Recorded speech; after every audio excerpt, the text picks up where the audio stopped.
Hi everybody, I'm Sycra and I'm here with Jeff again for another stream. Hello. Today we're going to be discussing style and mileage. Yes. So mileage, what have we learned about mileage? Uh, if you keep going, you'll keep getting better. I get comments all the time from people who are just starting out and they say, what do I do? I don't know what to study. Well, a good idea that is an idea that is also good is to just set aside an hour a day and do some art. And don't show anybody. This is like secret, hidden, private art. And I find this works really well for just building up your mileage because this is what you need. You just so part of it is what you know, and the other part is doing stuff, just doing it over and over again. Yeah. There's the cerebral part of the art, which is where you have to think about things. You have to see, basically learning the science. And when you learn, you have to consciously try to absorb things. So like break down how the material is, how the lighting effect is, and that kind of stuff. And that's all cerebral. But you also need to get it into your muscles, into your hands, into your subconsciousness, where you just keep on doing something. So then that way, it's kind of like the more you draw, the better you get at it. So then, if you just draw something, you will over a period of time get better. So yeah, that's always good for you. Yeah, thanks for being coherent. Well, I am just out of it. I think we're both a little wobbly right now. Hello, people from Philippines and New York and London and Munich and anyway, right. Okay, so that's the first thing is how do I get better? Set aside some time and let's say start with 1 hour, every day 1 hour, draw something, whatever, or paint something. You can make this a study period where you study from anatomy books, and you can make it a painting. You could do a self-portrait. Self-portraits are really good. And when you're doing a self-portrait, use a mirror. Mirror. So this is going to be a mirror. And the reason you want to do a self-portrait in the mirror is because it's the hardest thing you could possibly do. I don't know, I guess that's debatable, but for me, self-portraits with a mirror are extremely difficult because, first of all, you're drawing yourself, and it's hard to draw yourself because you're used to seeing yourself a certain way, and it's when you draw yourself, you're forced to see yourself in a different way. The other thing is that you move a lot, if you're looking, and that's a pretty big mirror, but you're looking in the mirror, any slight turn of your head is going to change it. So it's going to change your position. So I'd recommend practice this, self-portraits. It's really good. And you could pretty much anything. It really doesn't matter. The key components to this are just do it every day. Every day. Draw. Every day. And don't show anyone. This isn't for other people. It's not to impress anybody. It's not for anything except for yourself, for moving your arm. Just getting used to the act of drawing. The important thing is that because like if you start trying to show other people, then it's like, oh well, what happens if this sucks? What happens if they don't like it? And then if you get discouraged, you stop, and that's not the point of this. The point is, just keep doing. It's the same thing as a sketchbook where you don't show anybody anything because it's just personal for you, and it's just to keep going. It's exactly what mileage is. You gain mileage. Yeah. The more you do, the better you get. And after 14 days, it'll become a habit.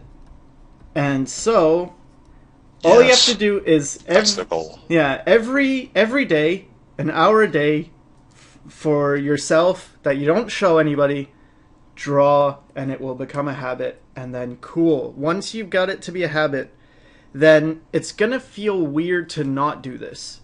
If you miss a day, it'll feel weird. So you don't want to miss a day anyway. But pretty soon what happens if you can fit in this hour is it disappears. It becomes this hour that doesn't sort of matter. You don't even feel like you drew because it's like, no, that's just what I always do. It's like brushing your teeth, right? Okay, let me answer some questions. Oh, okay, so someone is from Uruguay. Someone's from Latvia. Excellent. Wow, you're awake at 3 a.m. Someone's from Oklahoma, New York again, Sweden, North America, Washington State, Michigan, Australia. Excellent. Using two mirrors is a good idea as well. Yeah, awesome. Okay, now moving on to style.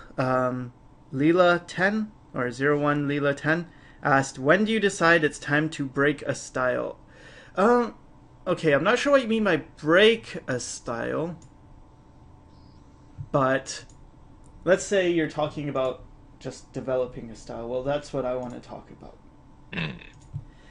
And to do it, when I teach students, I often bring up toasters. And so if you've taken private lessons, you probably, the toaster thing. So something that happens when you study something, when you draw what you see, is it's like this toaster. Let's say I'm drawing the toaster. The first thing I want to do is I'll just try and copy it, and that's fine. But then this is not really helping you so much when you draw from imagination. And I think the key to developing... no, this isn't really about style. This is about building the realism to imagination thing. Geez, what the what am I talking about? Developing styles or something along that line? Yeah. Oh, toasters. Yeah, now I'm talking about toasters. I'm sorry. So anyway, so this is one way of doing it, is to just copy what you see. Fine. But then it's not building up your imagination. So how do you do studies and build your imagination at the same time? And the way I found of doing this is to exaggerate. Exaggerate. And let me go ahead and make my thing darker. Yeah, that'll work. All right, so what do I mean by that? So instead of just seeing this toaster, start to describe it first. So let's see. Is it what are its characteristics? Well, it's narrow, right? It's narrow. It's not very wide. Like from this to this is not very wide. Okay. What else? It kind of tapers towards the top. So tapers towards the top. And I would recommend you do this with different objects. Wait, tapers towards the top. But I'm just doing it with toasters because toasters are pretty easy. Anyway, this is what I have my students do. First, we go through this thing, and I'll just do this one for now. And it's kind of got like a... It gets narrow at the bottom, tapers down at bottom, and you have one lever,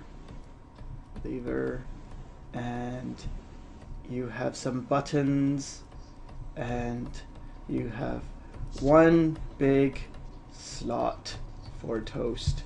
All right, and then I get rid of this, and just with your notes now, you have to draw what you remember. So you can use your notes though. So okay, it's narrow. So I remember, okay, it's narrow. It tapers towards the top. Okay. Tapers towards the top. And I remember it was split into two parts. And it tapers down at the bottom, right?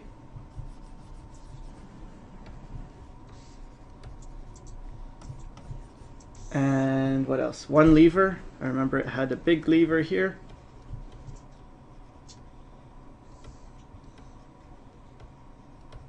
Fine.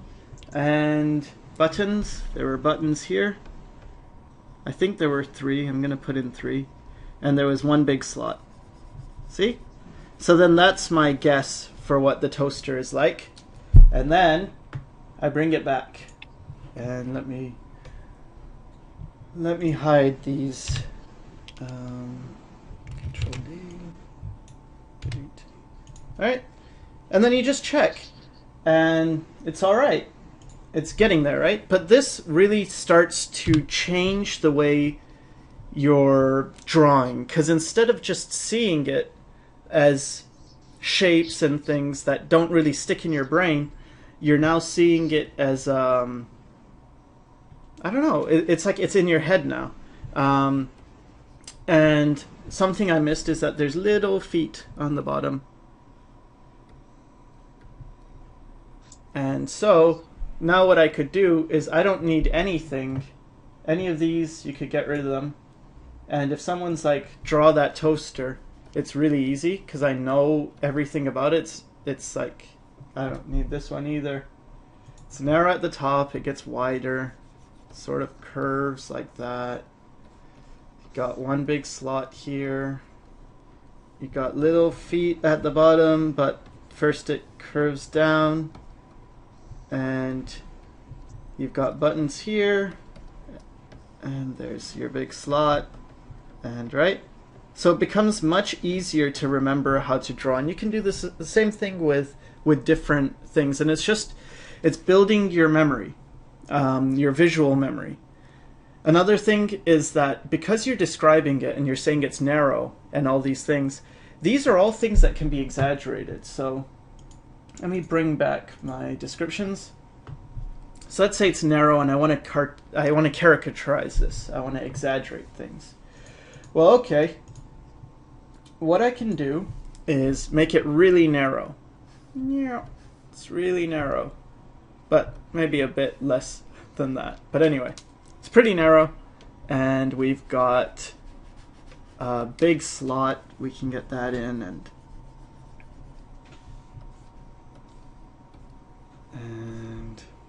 you know, it's got small bottom, tiny feet, and now it's got a lot more character, right? But it's got the same qualities. And, you know, you can do this, again, as I said, with anything. All right, let me read some questions now.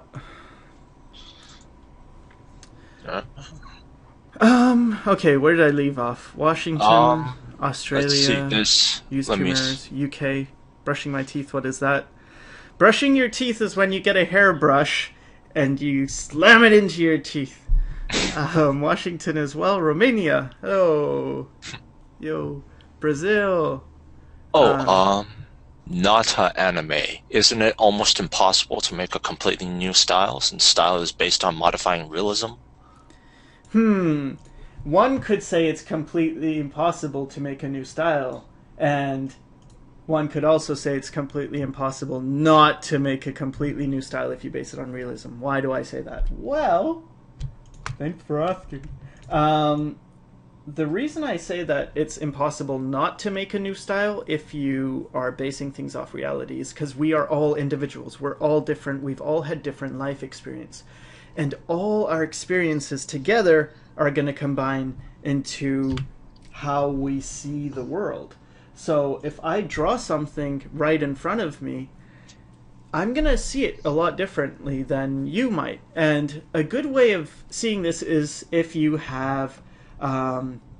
let's say you went to school and art school or whatever. Maybe you didn't, but let's say you did. And there's a guy and he's standing and you have to draw him, you know? And you've got all the kids around. All of them are, this guy's one eye. They're all drawing this guy. And it's the same model, but then they're all going to draw him differently, right? Maybe this guy's left-handed. Right? So already, and this is even without style, already just by drawing what you see, it's different than everyone else. It has to be. You have no choice because you are different.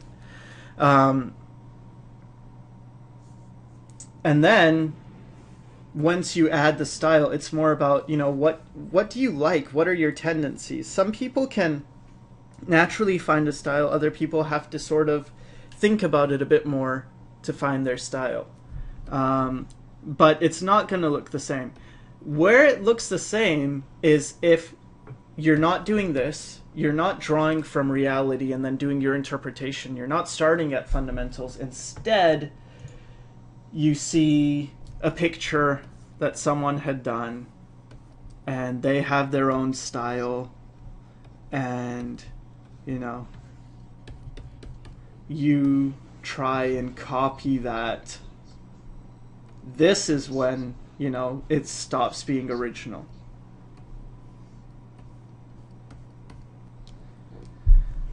All right, let me go back because I missed some colors. Wait, what? I mean, questions. What about colors? There's complementary colors for shading analogous colors. Yes, there is. But that's not what we're dealing with. And is that a question? I think too many it choices. is. Too many choices. So with that, you just want to limit your choices. Start with a few colors. Start with like 3 colors and do a whole painting with 3 colors. And then build up. I'm drawing every day for 5 months now. I hope it's improving. You have a nice voice. But then you've got those eyes like, I don't know if you're joking. Isn't it Oh, no, we've already been there. How do you look at your work and improve on it rather than just seeing flaws? How do you do that, Jeff? How do you look at your work and improve on it rather than just seeing flaws? Just keep going. Is that it? Mm. I don't know. I'm wondering. I'm thinking. Yeah. You'll always. The thing is, like, your eye will always be improving, and you'll always be seeing flaws. And it's gonna take some. I think you covered this in a video of yours, right? Where it's like, eventually your skills are gonna catch up to your eye, and then one day you'll think, "Oh, I'm really good," but then all of a sudden your eye starts improving again. Right. And that's always a good thing. Don't think that that just because you're constantly seeing flaws, that's a bad thing. Rather, this is a part of the cerebral thing. Consciously take a look at the flaws, compare them to, let's say, a better artist or maybe reality, see what you need to do to fix those flaws, and then you keep practicing and then you get better. It's not the bad thing would be is if you stop seeing flaws and then you just think, "Oh, I'm awesome," then yeah, stop and improving. try not to get overwhelmed, because you might do a drawing and you see a lot of flaws. Like, okay, here's my drawing and it's supposed to be a figure, and I say, "Oh my God, I'm terrible with everything. My arms are bad, my head's bad, my body's bad," and you want to just focus on one thing. So let's say, okay, my shoulders are bad. Okay, I'm gonna research shoulders, and you get your anatomy book or you get a model if you have one. And on my site, there's so many in the resources section. I've updated it, and there's so many links to anatomy things. And so just focus on that and don't worry about all the rest right now. And then improve that area, and then the next day do something else and do something else, and it builds. It's cumulative. Hello from Cali. Hi. Manaus, Brazil. Toast doesn't go in a toaster, bread does. Yeah, that's a good point. How do you get out of a style you don't like? Don't draw in it, right? I don't know. What do you... That depends. That's a bit difficult. Do you mean like the style that you inherently have? Because that can happen. Yeah, because you can have a style you don't enjoy. Yeah. Didn't Miyazaki say he has a? Well, I'm not sure about that, but yeah.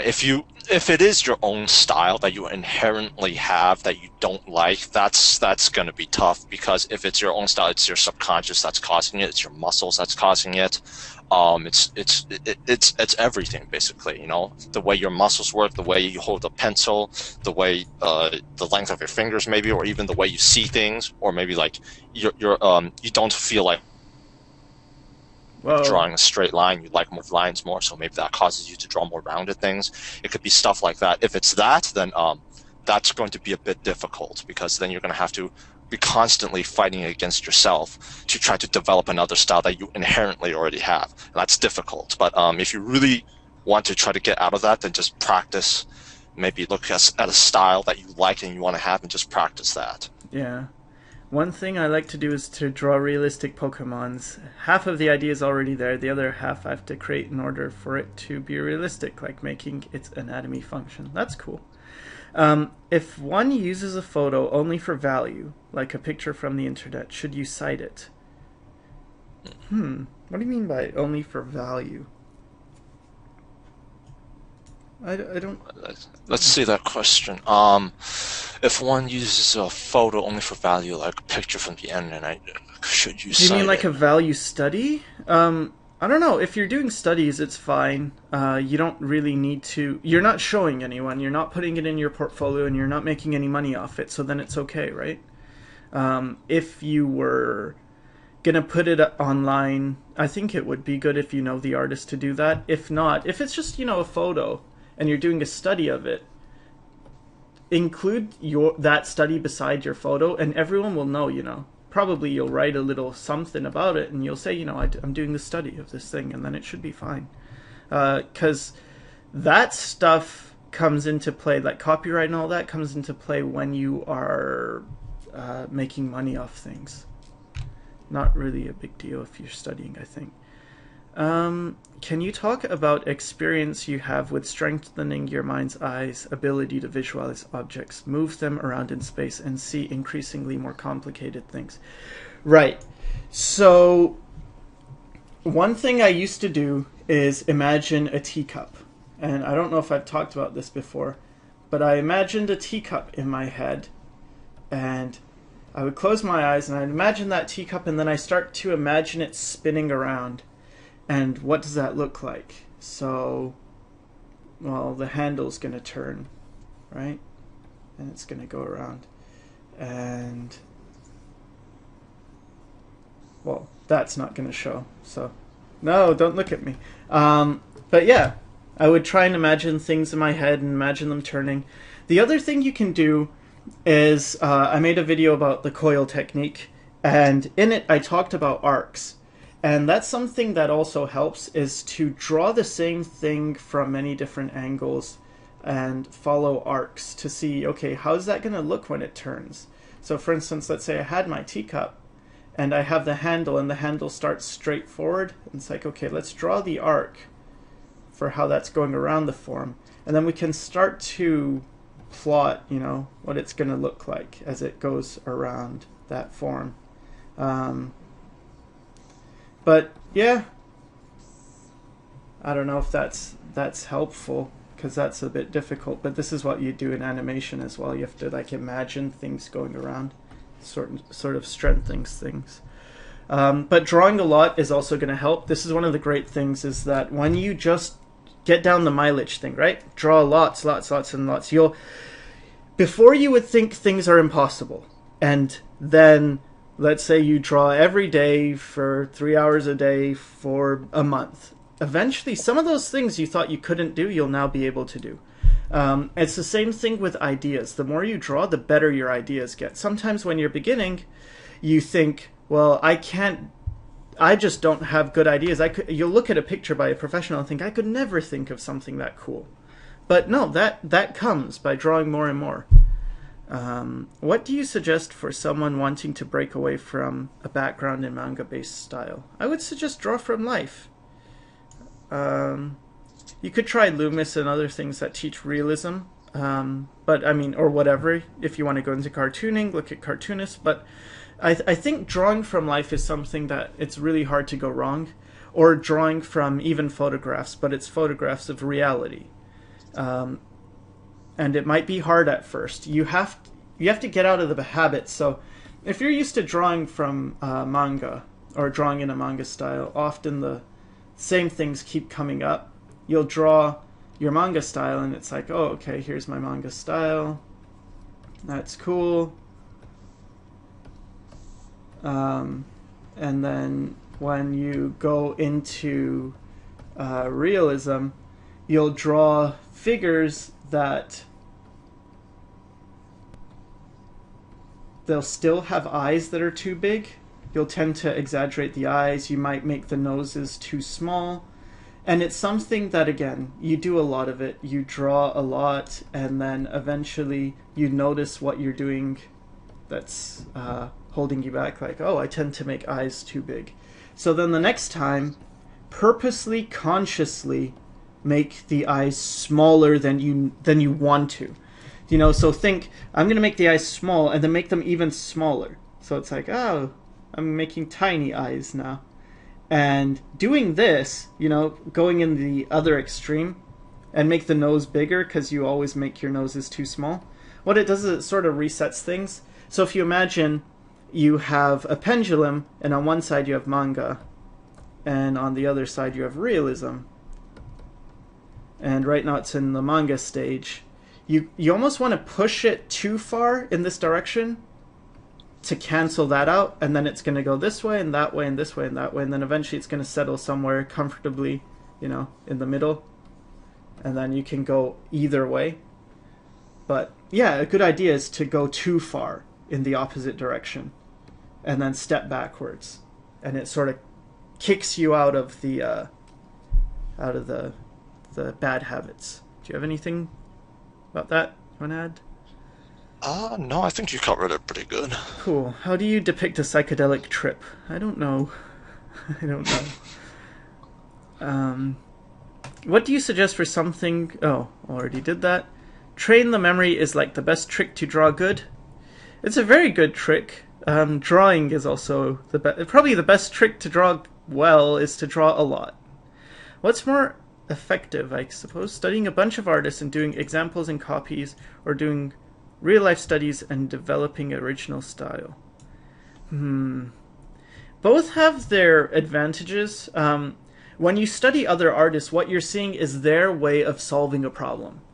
And if you have been tackling a problem and you don't know how to solve it, and you're doing it based on reality, and then you see another artist tackle the same problem, then you can learn a lot from that. However, if you didn't try yourself, if you aren't studying from reality and you just try to tackle that yourself, I mean, you just try and look at someone else, you're not thinking of what they're doing, you're just copying them. You're not learning, right?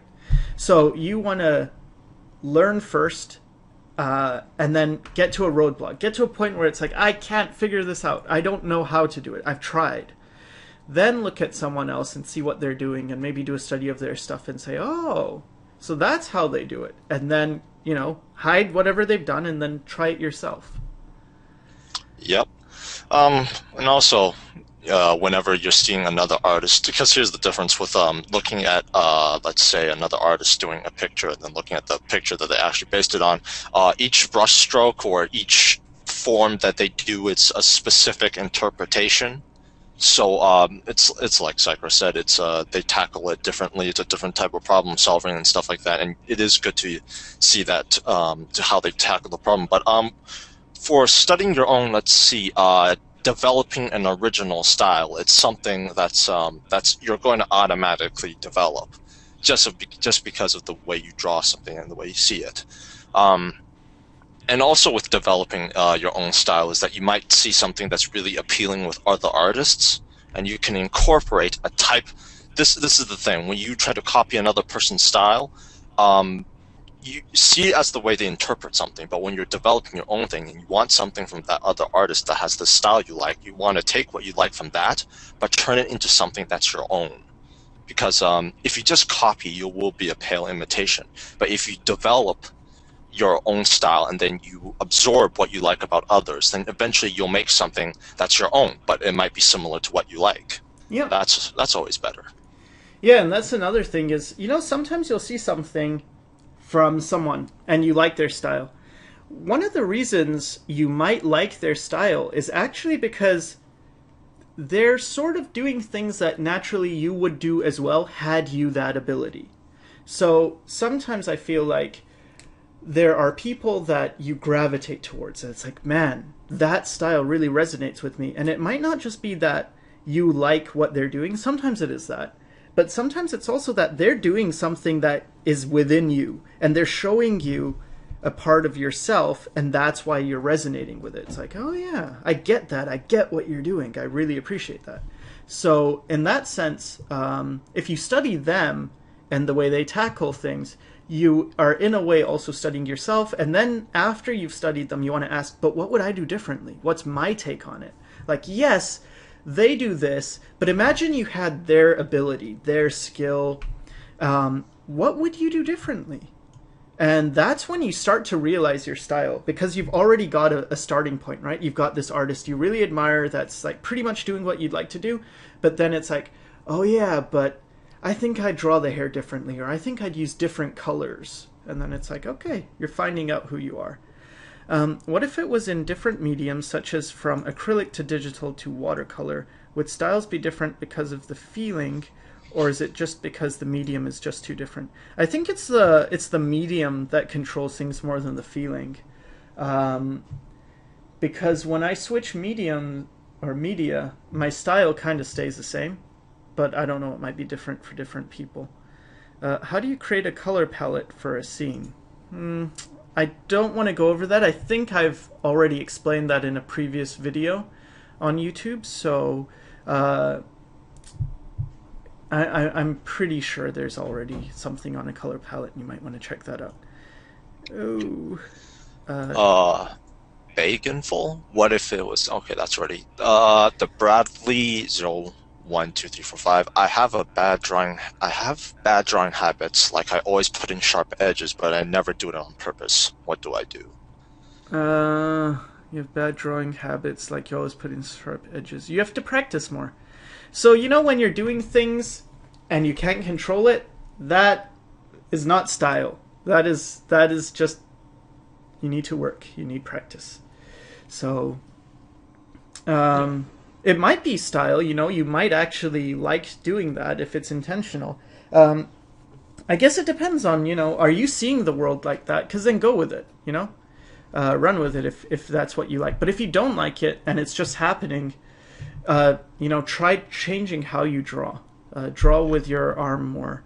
I think you missed one. Can you do a video on different styles of shading and effects, and also one of you fully explaining the lightning bolt method? Ooh, shading and effects is different for what you're like. Cell shading is different shading when compared to that, and effects are quite gimmicky. I could do one. Let me think about that. And lightning bolt, let me do that right now. All right, lightning bolt method. What is it? Why does it work? Where does it come from? So first of all, who made the lightning bolt technique? I did. So there. All credit goes to Sycra. However, I based it off two existing techniques.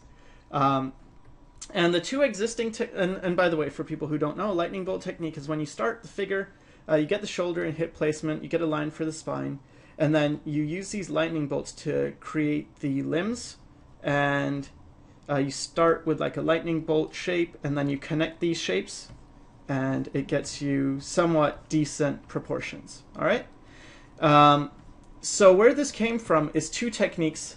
One is called the opposite C technique, and that is where you have rhythms in the body. So it's easier to see in a side view. Let's say I have a side view, and the lightning bolt techniques works for this as well. So you have the rib cage coming out, right? And you have the butt here. You have like the crotch, and then you have the thighs, and then you have the calves.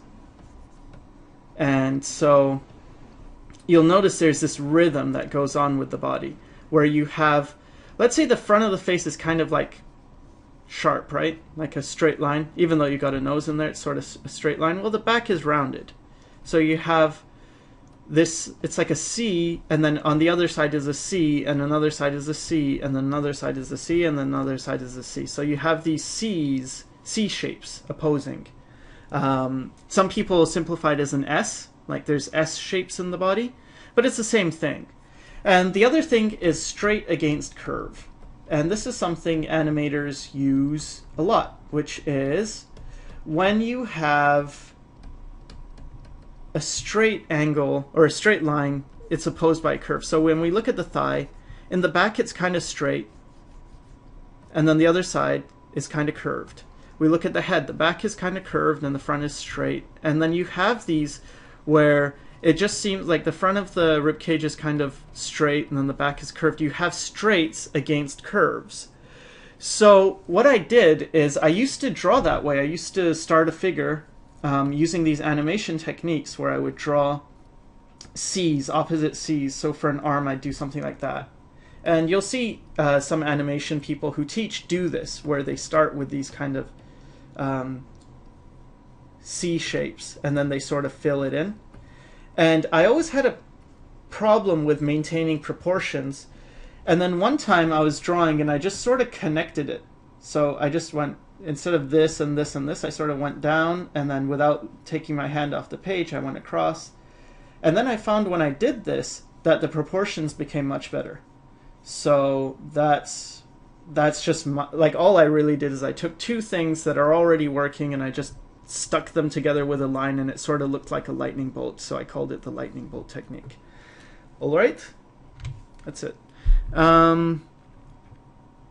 Let's go back. Okay, Mr. Raigami. I'm starting these days to make the switch from grayscale to color. Any suggestions on how to make it? Process for other stuff. Grayscale to color. Yeah, I've been over this a lot. There's a video I did called How to Paint Male Lips. And although it's called How to Paint Male Lips, it really covers the transition between black and white and color. So you might want to go back to that one because it covers that. Okay, next. Not anime. Did you ever get a What about pirated... I always watch digital? Wait. Oh, I guess I that's always not watch. Okay, that's not a question. Okay. Okay. Alright, next. Not an anime. Did you ever get a pirated version of Photoshop when you first started? Just curious. I'm not gonna answer that question. What do you think, matey? Arr. Is it okay and just like copy someone else's style and take that and smash it with another style? Yeah, that's okay. Try and find your own style in there somewhere. Concept art is a good place to hang out if I want to improve my skills as an illustrator. Yeah, except it's been down so much recently. I don't know. They're updating it and it's down and it's... I don't know. I don't know. But yeah, it's a good place. Coil technique was helpful. Does one have the creative license to change something? Say like a realistic photo of something. But then change only one thing, minor detail about it, and say that's their art piece. No, I would say that's wrong. That's like sounds like a douchey thing to do. Kim Jong-gi inspired me a lot. Me too. Me too, Thiago. He's the king. He's the king. Absolutely. I've got to know that there's another appreciator out there. Good job. You come to Annecy for the festival of the cartoon movie in June? No, I'm not. But that would be be cool to go, I'm sure. I'm curious of this as well. Can you talk about referencing appropriately? So this is coming up a lot. What's the big deal about it? Because okay, so when I use reference, let's say I want to study and I'm drawing a cat and I look up reference for a cat. Fine. It's a good idea to draw it and then draw many cats and then get an idea of what makes a cat and break it down, and then you don't need the reference so much, you know? Like, what is it about a cat that makes it a cat? What's their body like? And figure that stuff out. If it comes to values and you want to copy photos... Okay, here's the thing. When I did caricatures, I had to do that anyway. So I'd go online, find a picture of like Tom Hanks or whatever, and I would caricature him. And so it's very based on the reference. I have to use that. But it's so different that no one's going to look at that and say, you are using this reference and that's not okay, because it's changed so much. But otherwise, I would recommend taking your own photos, and then you don't have to worry, right? I'm supposed to be drawing right now. I'm sorry, draw then. I find out that sometimes I have skills that I didn't think I had, like thinking I can't paint this pose, but in reality it's just that I did not put enough time into it. Good observation. Who are your favorite artists? Oh, well. Kim Jung-gi, Craig Mullins, Jamie Jones, John Singer Sargent, Creature Box, Bumsky, Zhang Fenghua, Ranjia, so many. Seller FCP. Yeah, he's really good. Who's the other guy? Dean Holdine's really good. Mr. Jack's really nice. So many nice people. So many. Yeah. There's a lot of good artists out there. Have you ever considered making a podcast of your streams? I really like to listen and watch while you work. I don't know how to do that. I don't know. I don't know how to do that. Oh, excellent. Would comparing caricatures with real counterparts help out a lot? Like you said you drew realistic Pokemon. No, that was a question. Someone said they drew realistic Pokemon. I don't. Do those works help you understand the real animals they're based on? I would imagine it does if you treat it right. And here's the thing. What I like to do is not make things boring because I'm lazy and I get bored fast. I know. And the reason I try and work hard is because I'm lazy. And that may not make sense, but it's that I know I have to work hard now or later. And I want to be lazy so bad. It's like, I just want to rest.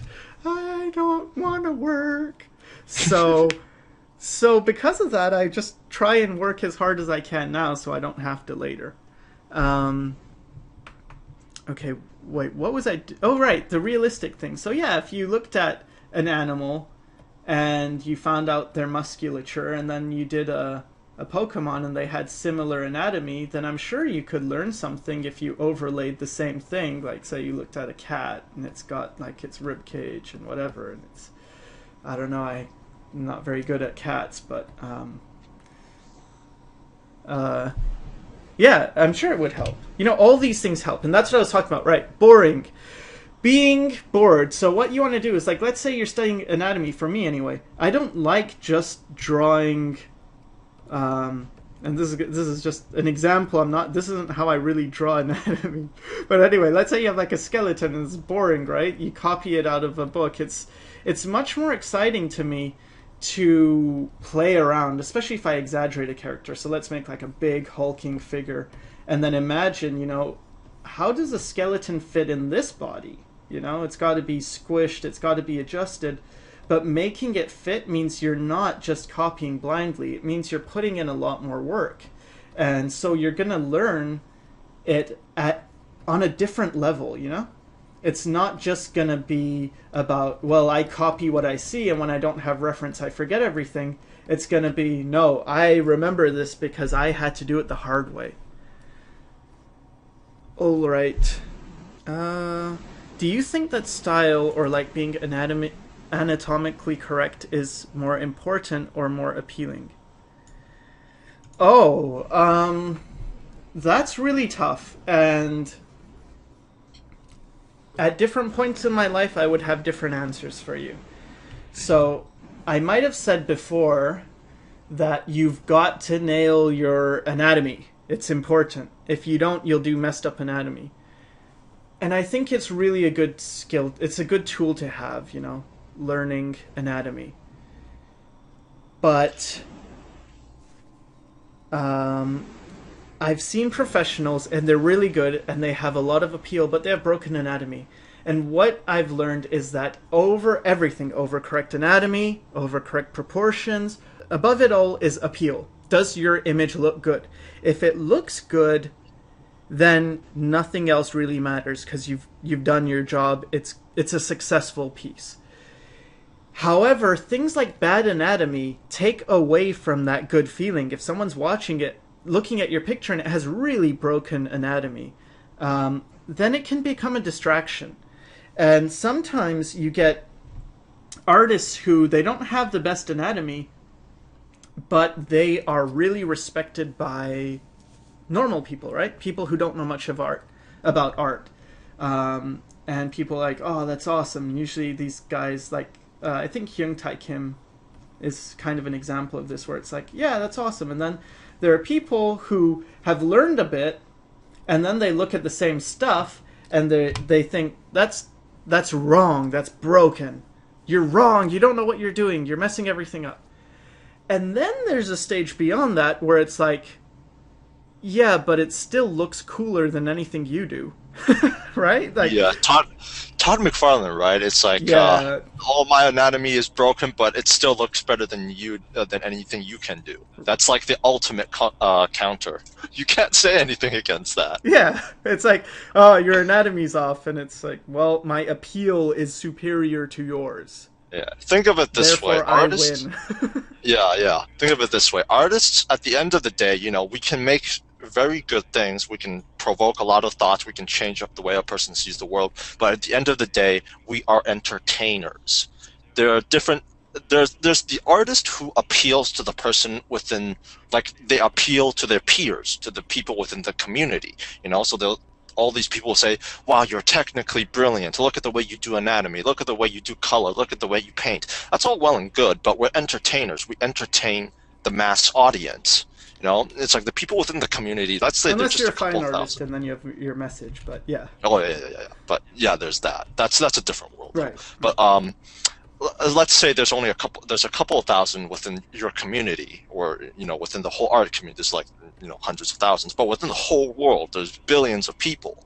And like the more appeal you have, the more your work can spread out to other people. So if you're somebody that's technically brilliant but your work is ugly because it has no appeal, well, there's going to be a couple of thousand people who will love your work. It's like, oh, you're technically brilliant, you're great, you're whatever, stuff like that. But your work won't get very far. But if you have great appeal and let's say your anatomy is like mediocre, it's like it's passable, but it's not that great, then it's still going to be fine because your appeal is amazing. Take a look at anime and manga. When it's done correctly, the appeal is amazing. Like when you have everything is good with the anime manga style, you get great work, you get great amazing things. But even when the anatomy is a bit funky, because of the style is already inherently appealing, you can get away with a lot of things. But don't make that an excuse, because it's like a foundation. If you have a great foundation, you got appeal, you're set. You'll be great. You won't have any problems. Right. It's appeal is sort of that. It's like the ultimate bonus. It's the ultimate multiplier. If you have great appeal, everything's just gonna look fantastic. Fantastic. It will look. Yes. It will look absolutely perfect, and also better than perfect. Do you think? Oh, okay. Help me out here. I've been drawing realism for some time now, and I want to start creating, but I want my own style. See, okay, so here's the thing where style has two sides to it. One is being influenced, looking around, trying new things, and the other is just naturally letting it happen. You probably already have your own style, it's just not pushed enough. And so exaggerating things is really cool to find out your own style, because let's say I was drawing a jar, and this is what the jar looks like, right? Let's say that's it. Now, I might look at this jar and I see it as really squat, and so when I exaggerate it, this is how I exaggerate it. It's much more fat, and then I simplify it. And someone else might look at it and they see it completely differently. And so when you exaggerate reality, you can't help but discover your own style. Right? Because you're seeing the same normal everyday object differently. I hope that helps. When I draw with a graphite pencil, my drawings have some kind of limitation, and when I draw with color pencil, things goes more smoothly. Is this strange? I know I really enjoy drawing with Prismacolor, the Prismacolor Premier colored pencils. they just make everything so much nicer because they're smooth. I don't think that's strange. If you prefer one tool to another, use what you like, right? How do you develop your own original characters in your art? Do you want to take that? How to create? Let me see that How do you question. develop your own original characters in your art? Well, my process. This is the thing. My process is very there's different processes. For me, it's like sometimes when I see an interesting person, or sometimes if I see a picture of a person, I draw them, and then maybe if there's a specific part of their clothing or their features that I like, I try to incorporate that to my own work. For me, it's more of it's mine's very different. Like I'm not very good at drawing lots of different variety of characters because I base a lot of my characters on what I'm feeling at a specific time. If I'm feeling let's say melancholic, then I try to draw a character that has a feeling of melancholy, you know? And maybe I just choose a certain setting, what type of clothing, if like if I don't know if they're like in a suit, or if they have to have an umbrella because you know they're walking in the rain, that adds a feeling of melancholy. It's very my process is very different. If you take a look at a concept artist, they do things in a much more cerebral way.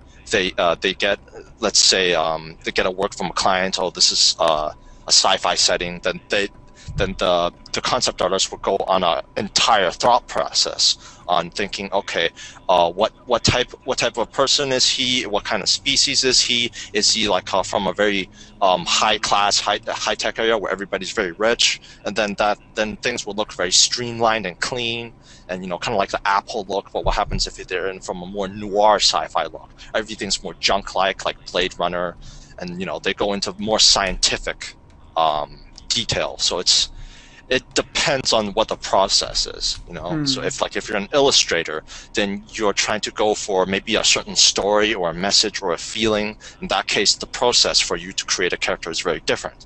And if you're like a concept artist, then you're going to be pumping things out very quickly. You have a very scientific and cerebral thought process, or it might be anything in between. You know, it just depends on how you look at things and how you think. Okay. So, yeah. I've never studied art, and how do you tighten up lines and make figures flow without looking too cartoony? Okay, I'm going to show you a way to tighten lines. There's two ways. There's the easy way and the hard way. Okay, so with the easy way, this is how you do it. Here's a good thing, pro and con. Pro is you can do it right away. Easy. Con won't get you very far, and it's slow. Just forget won't get you far. It will. It's just slow. It's slow. And then the hard way is the exact opposite. So hard is that it's hard to learn. So that's the pro. I mean, that's a con. It takes a long time to learn. Hard to learn. And the pro is it's fast. So let's say I was doing, and I'm not sure if this is what you mean, but I'm gonna, I'll just say it anyway, and then, you know, if it's not what you mean, I'm sorry, I didn't answer your question. But let's say I have drawn something and I want to ink it, right? So it's all messy, and I want to clean up these lines. Okay, so two ways to go about doing that. One way is the slow and easy way, and that is, this is actually easier in traditional, but in digital you zoom in and you make feathering marks. So I'm gonna do like little lines like that, and then they just sort of connect. And when you do that, let's say I'm working on this nose, then I just sort of connect those. And again, this is much easier in traditional than digital. And it's very slow, but then what happens is when you zoom out, it looks pretty clean. And I did a terrible job, so, I mean, I'm sorry. Don't hold it against me. The other way is the hard way, which is to, instead of doing this, you try, and this is easier in digital actually, but it's still easier in traditional to make it, is that you try and get it down in one stroke.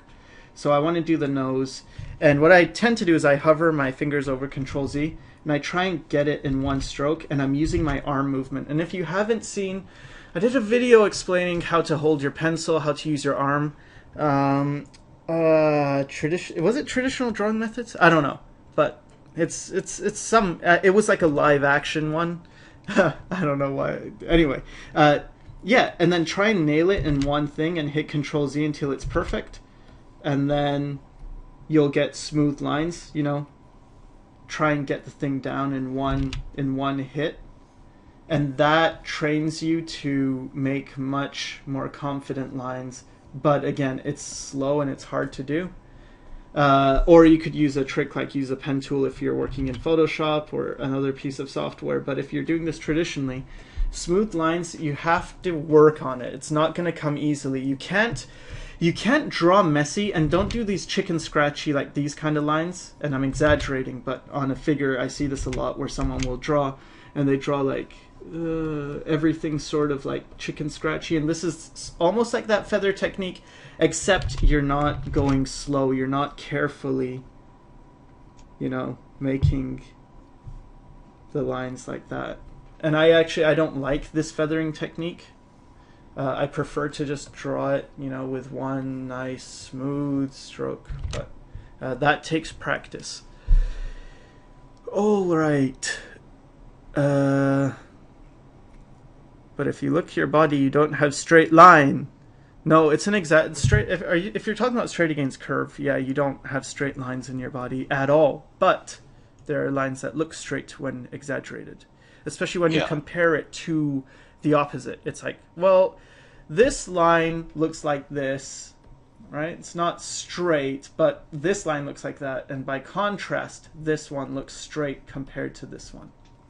Yeah, and if you use the straight against curves techniques, it really helps to make the image look, or the figure look more appealing. Mm-hmm. You know, appealing shapes and all that. Right. The experienced book. If you're doing photorealism, is there still your own style there? This one's tough, because actually I think photorealism is about as far away from a style as you can get. If someone said, what's the least styled style? I would say photorealism. Now, that doesn't mean it's bad. I'm not saying don't do photorealism. That's terrible. If you enjoy photorealism, go for it. But I don't think there's much unless you're very like, that's it. That's what I do. I'm very technical. Then it's like, yes, you will show yourself. You will show your style in what you do. And sometimes people are looking really hard for their style, but it's really obvious. Jeff is an example of this. He didn't know his style, but it's shining through. It's like, here I am. And maybe I'm that way too. Maybe it's difficult to see your own style. Yeah. Let's see. How do I make pieces with high contrast? I tend to have a lot of mid-grays when I draw. Well, incorporate more darks and lights, you know? If it's a good way to start is to give yourself a scale. So what I mean by that is start with how dark can you go, right? So let's say this is as dark as my pencil goes. Fine. So that's my dark. And then how light can you go? And let's say that, like I'm using I'm gonna have to cross hatch because of the brush I'm using. Let's say that's as light as I can go, right? So then this is your darkest and this is your lightest, and use that to determine. So let's call this a 10 and this 0 or a 1. And so when you draw a picture, what's the darkest part? Start thinking about that, and then maybe it's the pupil. So you use the darkest value for the pupil, but nowhere else, just for the darkest part. And then what's the lightest part, and then get that, and maybe the lightest part is actually the white of the page. And then everything else you can now use, and you can use this scale in relation to that. So you look at what's the next darkest thing. Maybe the eyebrows are pretty dark, but they're not a 10, they're a 9, and what does that look like, right? So maybe it looks like that. So then when you do the eyebrows, you have that value, right? So it's not as dark, and it's just by virtue of that's your limit. All right. Jeff and Kaikra, do you ever meet your subs or fans? Okay, one time in animation school, there was one person who knew me from my videos before that. I'm not going to say who. Does improvement take years? Yes, because I've been drawing for 3 and just now noticing a difference between my art from when I started to now. Is it bad to see improvement now? No, it's fine. 3 years. Yeah. Think of it this way. If it was music, you wouldn't. This is the thing that pisses me off. No one thinks about art and music the same, or not no one. A lot of people don't think about art and music the same way, but they're the same thing. So if someone says, I want to play piano, everyone's going to say, well, it's a lot of work. You got to practice a lot. And if someone says, I want to draw pictures, they'll say, well, you got to be talented. Are you talented? And it's like, it's the same thing. Piano and art, they both require a lot of time. In fact, they require about the same amount of time. Before I thought that piano was harder than art, but after doing art, it's pretty difficult. To get good at anything, it's like if you want to get good at they say the 10,000 hour thing. Yeah. It's all the same with every field. If you want to get good at like either playing music or drawing or taking pictures, or whatever, you have to do it a lot. You know, it's not just this is a different field. I can do things differently here to get better. It's like no, it's the same. It's a foundation to everything. Yeah. You know, it takes time to get good. Cynics is a great guy. I see him like a cousin of Sycra. Well, what do you know? That's such a coincidence because my dad and his dad are brothers. No, they're not. We're not related, but Cynics is a great guy. I like him a lot. I have trouble adding final detail to my artwork. I've been told it's just practice, but any idea what else might help, if any? Yes. Let's see. What happens? Okay, so I don't have anything right now. Let me just draw it out. All right, say I'm doing a study, and this is what you should do for detail. Do like some detailed object, right? Let's say it's a cup, and let's say I did this same thing, and I did a great drawing, and this is my drawing of the cup. Same thing, right? And then this cup has a bunch of dots, and it's got a lot of things. It's got a lot of little details that I don't see. What you want to do is, in digital, it's a little bit easier. In some ways, it's easier. You could just hold the picture closer to your face, but you want to zoom in, and then you want to look at that and start treating it like a new picture almost. Like, let's say I zoomed in way into this image, and I don't even have the whole cup on the page. But now this area feels like a brand new image, and then I want to draw based on that. So that's how you'll get a better sense of detail, is by seeing the detail. Next question. Yeah. Alex Morris, what would you suggest to draw when starting out on a tablet to get used to it? We missed a few. Oh, have we? Alex Morris. You think you're lazy? Challenge accepted. Sycra and Jeff should just really make a podcast about normal things. We actually thought about doing that because we like to comment on lots of stuff. Yeah. You should hear us talk about movies, but we're not gonna because I don't know. It's not pretty. Have you met any? Yeah. Okay. Do you enjoy it or is it awkward? It's awkward. It's awkward when any kind of compliment comes my way or something. It's just like, especially if someone knows you, it just feels weird because you don't know them, but they know you, and it's like, but it's flattering at the same time. Like it's like, wow, I'm so honored that you've seen my stuff. How is the best way to do concept art for you, and what do you recommend? I recommend look at Feng Zhu's channel, FZD School, because he is much better at concept art than I will ever be. Yes. What would you suggest to draw when starting out on a tablet to get used to it? Is there anything you did which you felt really helped? Just practice, draw a lot. You will draw more if you enjoy it. So do what you enjoy. Hmm. Um, Okay, let's take a look at the next one. I'm lazy too, but I've never been so lazy that I'd want to do work. Well, come on. It's like, like people who procrastinate, they just waste more time. Whenever I was in school and I'd get homework, I'd do it right away because then I have more free time. Whereas the people who procrastinate, they wait, but then when they do it, they're tired and they don't really want to do it and they don't have the energy, so they end up wasting more time. And it's like, if you look at the amount of time they have having fun, it's not that much because they're all feeling guilty, like, oh, I should be working, I should be working. And if you look at the amount of time they work, it's super long and it's drawn out because they could have just done it, but they waited. So you get much more free time, like real free time, if you work when you have energy and it's like, get it done, get it done, get it done quick, get it done. It's done now. All right, now I actually have real free time instead of free time that's soured by guilt. That is like, I'm having fun, but I should be working. You know? Okay. They look so good. It doesn't matter if I don't know what that is. Can you develop and use different styles at one point at a time, or learn one and learn out of it, and learn a new one again? What do you think? That depends on it goes back to the whole juggling balls thing. You know, if you can't handle more than two balls, then stick with one ball. Get good at juggling one ball.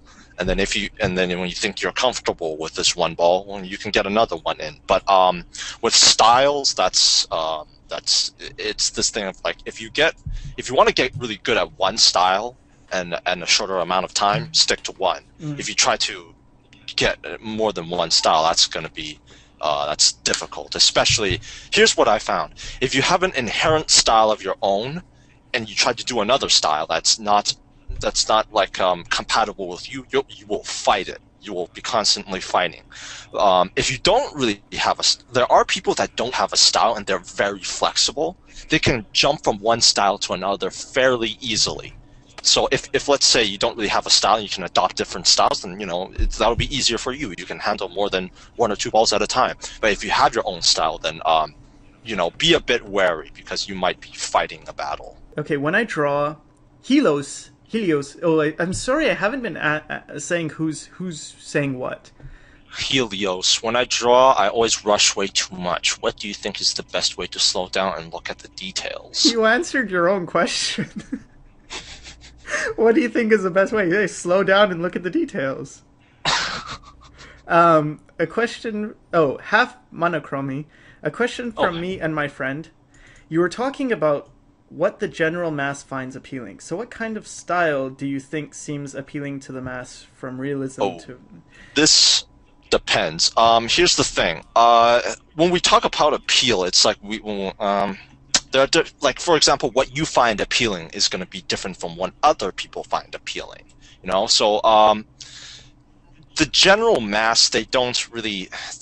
They might think something is appealing, but to an artist, because our eyes are more refined, we might see the flaws of it. So this is really just about personal and even taste. General mass is different. Like, what do you mean? Like, even if you said, well, I'm just talking about the general people, it's like, well, but even among the general audience, some people like horror films, some people like comedies, some people like dramas. It's like, even, you can't just generalize it that much.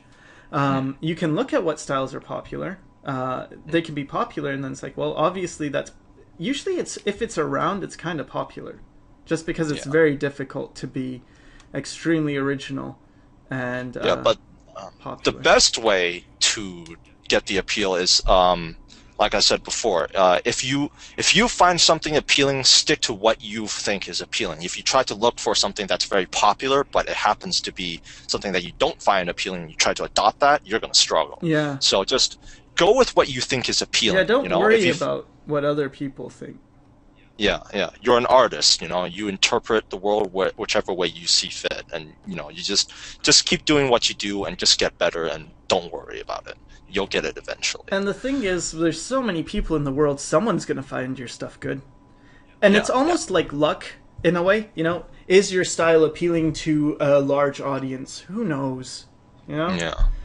It might be, and you're lucky if it is. It's just like sometimes what we like to do is not that popular. And sometimes it is. And if you like to do the same thing that's popular, you're kind of lucky. Okay. So that was half monochrome. Mr. Origami, is it always hard? I mean, it comes to a point where you can pull out ideas from your head and being satisfied with the result on the canvas, or a constant struggle even when you are good or better. Well, okay, this is the thing. You're never going to think you're good, so it is always hard, but it's funner. Yeah, it's like this. Once when something gets easier, like, cause like for me, I had problems creating form, and I was having so much trouble with that, and I was constantly struggling.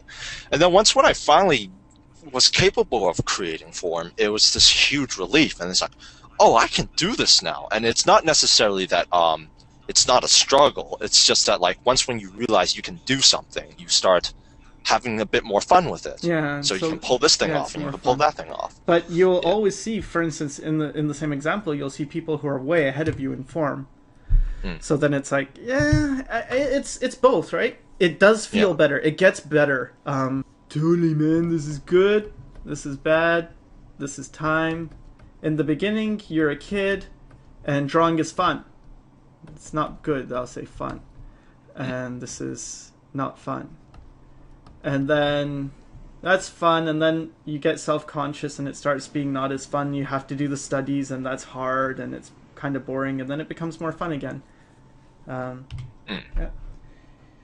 Yeah, and it's it's like, even if you're having fun, there's always going to be that goal ahead of you that you're trying to struggle to get to. So there's that struggle, but it doesn't mean that you won't have fun. And there's going to be times when you create something, even though in the future you might think is not very good. It's like there are certain times when you create something that you just take pride in. It's like, for where I am, I did good, but it's like you're still aware that you have a long way to go. But you take, you might do something that you're really proud of. Yeah. Which is okay. Okay, Nuclear, Big Slim, I would think it's more about how do you make a character appealing.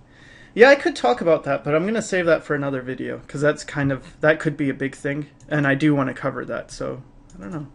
Tune in, and hopefully I'll remember that question. Nuclear Arc, or ARC. I have issues with how confident I am about my art. How do you stay confident and creative? I think one thing that helps a lot is to cut yourself some slack. Understand the big picture, that you are in it for the long haul. You're going to be drawing a lot. And so your current level is not who you are. That's just where you're at right now on a long journey. And so see what you like about your art, and the more you draw, the more what you like, the more you'll be able to do what you like, and that's going to build your confidence. Creativity, same thing. Just draw a lot, and you get everything seems to be answered by drawing a lot. It's very difficult to find an art question that isn't answered by draw. Just draw more. And if you're just saying that you have problems coming up with ideas, go take a walk for 10 minutes, 15 minutes, breathe the air a little bit. Maybe because there are times when I take a shower and then all of a sudden an idea pops into my head, or when I'm thinking about something. And sometimes ideas come from when you aren't busy trying to figure out the correct anatomy or how to draw something correct. Absolutely. So, showers are a good one because, I don't know, for me, when I have hot water hitting my head, it stimulates brain activity. Sycra, can you do a quick thing on drawing women? Okay, I'll do it really quick. Use a lot of curves, and I like to simplify women into this sort of hourglass shape, and then you can change it. You can change it depending on the size of the woman, of course. But yeah, I keep things very loose, very curvy. I have this trick with the head where I find the shoulders and I sort of give the woman a hood. And there's two V's that you can look at. Again, this is going to be too fast. It's probably not going to help at all. But I'm just doing it because you said quick. there's the V that goes from the collarbones to the nipples and it creates a triangle. And then there's one that goes from the shoulders to the crotch and it creates another triangle. And kind of look for those triangles. And women are made of triangles and people are made of triangles. I'll make a video on it sometime. Can't control Z on paper. It's annoying, I know. It sucks, right? But you get a lot of other options that, like, whoa, I can turn my thing any way I want it, and I can draw, and it's easy, and there's friction. Chicken scratchy. If you draw enough, it's pretty freaking easy to see your style. Yep. Fill little sketchbooks is a great training for people. Start by doing little improvements step by step. Yep. And this is where I started out with saying, draw for an hour a day. That's all you gotta do. Music equals art. Drawing equals art. Therefore, music equals drawing. And also, art is greater than math. I didn't do well in math. You went over my head. Math is its own thing, but I have lots of respect for it. Jack, even though I'm bad at it. I find open mouths really hard to draw, especially at weird angles. Have you got any tips to help with this? Thank you. Yep. So, the best tip I can give on open mouths is to think of a skull. So here we have a skull. There, I'm a skull. And you've got the jaw, right?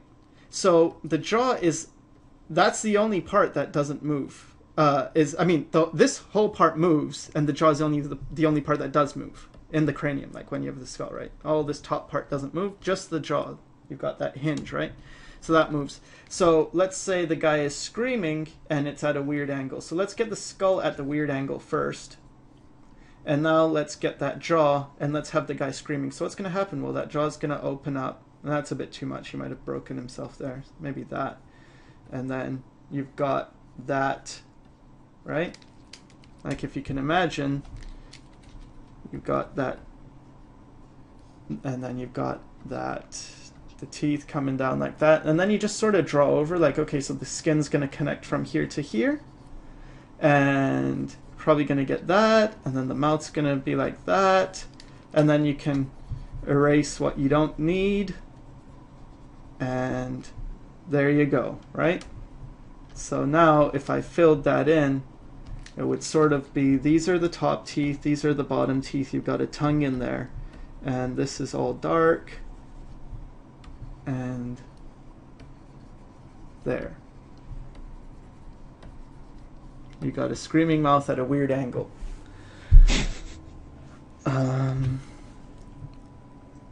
Alright, I'm gonna stop this soon, so I'm gonna stop in about 6 minutes, so let's just go answer. Sycra, your name is so cool, can I use it in a story if I make you awesome and throw fireballs at people? Yeah, alright. Realism just feels sad after some time. Why does... Usually when we are starting, it seems cool, but creative style is more fun. Yeah, and you go through different stages, right? Sometimes you want to be realistic, and sometimes you don't. Sometimes you want to be more style. Sometimes you want to learn values. Even though you got a kick-ass style, and you could learn color and do cell shading and stuff, but you want to do values because you want to paint. Really? I'm describing Jeff. Would you ever consider doing a buddy cop movie where you're like the bad cop gone rogue? If someone's gonna hire me, yeah. I mean, like, you can't... Would you ever consider being a millionaire if someone gives you $1 million? Yes.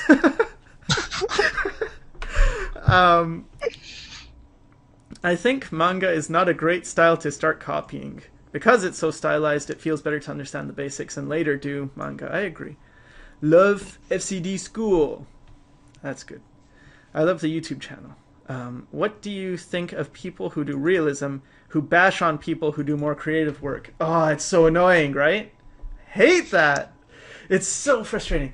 I was in fine art at first when I started, and I was doing oil painting. And there was such a degree of snobbery to everything. It's like oil painting's better than acrylic painting, and acrylic painting's better than, I don't know, watercolor, and watercolor's better than pencil, and everything's better than digital, and realism is better than cartoons. And it's like, cartoon probably they know a lot more than a person who knows realistic, because realistic you might just need to know angles, proportions. It's still hard, but it's like, I hate snobbery in art, because with artists who are illustrators, they tend to appreciate fine art and they don't look down on it. They just, it's cool. That's awesome. You can do that. That's cool. But with fine artists, they seem to need to defend themselves. Oh, but look at the values. Oh, look at the brushstrokes. They don't care. It's one thing to have a priority, like, for people who do more realistic work, they're going to be focusing more on reality, and that's their priority, and that's fine and all. But the problem is when they keep a very narrow-minded view, and they're not open-minded to everything else. Because, like, you could do a realistic picture, but what's that compared to an animator? What's that compared to how a concept artist creates a world? It's like, and I'm not saying that doing realism is inferior in any way. It's just that there's different fields, and each field has something that's really good, and that's different from the other that another field might not have. Right. Okay. Oh, 3 minutes. Okay. Black Zerg 19. Right. Why sometimes I draw something, an example, a female body, and it's very nicely done, but then 10 drawings after that point, I feel like my work gets worse, but my first one still looks good for me. I think 10 drawings is not enough. You draw every day. See, this is the thing. You've got so many drawings in you that you have to get out. You might have a good drawing every week, one good drawing, and if you do, or let's say you have a good drawing 1 out of 100. So you do 100 bad drawing, or 100 drawings in total, and only 1 is good. So if you do 100 drawings a day, then you have a good drawing a day. If you do 100 drawings a week, you have a good drawing a week. If you do 100 drawings a year, you have one good drawing in a whole year, right? So the more you draw, the less you have to worry about that. And that one drawing that you think might be so good, it's maybe just because you had a happy accident where, you drew something, this one line went this way, and it turned out to be really appealing. And then all the other stuff, it's like, oh, that's not bad either. Well, it's an accident. You're not in control. You're good when you can consistently pump out a certain level of work, right? And you got out 10 drawings. Well, guess what? You got a couple thousand more to go, more probably, to get out all those other bad drawings. So just keep going. Yeah. What is the most difficult thing you've drawn? I would say it's not so much, because I can't really think of that. But it's not the most difficult thing in terms of it being hard. It's more the difficult thing as in what I don't like to draw. So I really don't like drawing architecture. I just I zone out. I don't have fun doing it. So that for me is difficult, even though it's not necessarily hard in a sense of just putting down the lines. If I saw a reference of a building, I could probably do that building and see, okay, it's got bricks, and you've got a window, and it's got this, and you got a frame, and it's that. It's like, yeah, you can kind of draw buildings, but because I don't enjoy it, it becomes difficult. And I think even if something's hard, but you do enjoy drawing it, it becomes easy. Yeah, you don't notice the struggle. You just keep going. Yeah. Personally, I appreciate a Disney style as opposed to a manga style because it's more diverse. Depends on that. I don't know. Depends. You can look at lots of manga. It's pretty diverse as well. That looks like my grandpa. I don't know which drawing, but that's funny. Could we have more video critiques from art posted on your forum? I always look forward to those. Yeah, again, the thing that's hard about doing that kind of work, and this is going to be my last. Sycra, are you a freelance artist or do you work for a company? I'm a freelance artist who works for companies. The thing about that's hard is that I don't have time, right? So sometimes I only have time for one video a week. And so if I've done a video critique the last week, or I have something I really need to tackle, it's a little bit difficult. I'm scared of not varying it. Different people like different videos, and so hopefully I can create enough to satisfy that. But anyway, thanks everyone for joining us. Thanks, Jeff, for taking questions and also helping me answer them. Yep. So thanks everybody. Take care. Good night. Goodbye. Good morning if it's morning. Bye. Yeah.